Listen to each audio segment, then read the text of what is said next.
হাজারো বেদনার পরে ফিরে আসনি তুমি আপন ঘরে।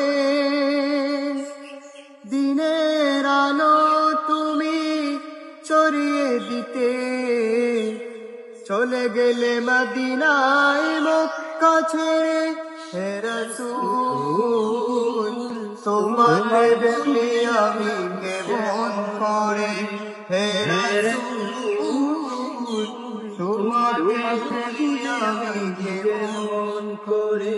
হাজারো বেদনার পরে ফিরে আসনি তুমি আপন ঘরে। দিনের আলো তুমি ছড়িয়ে দিতে চলে গেলে মদিনায় মক্কা ছেড়ে। হে রাসূল তোমাকে বলি আমি কেমন করে, হে রাসূল তোমাকে বলি আমি কেমন করে।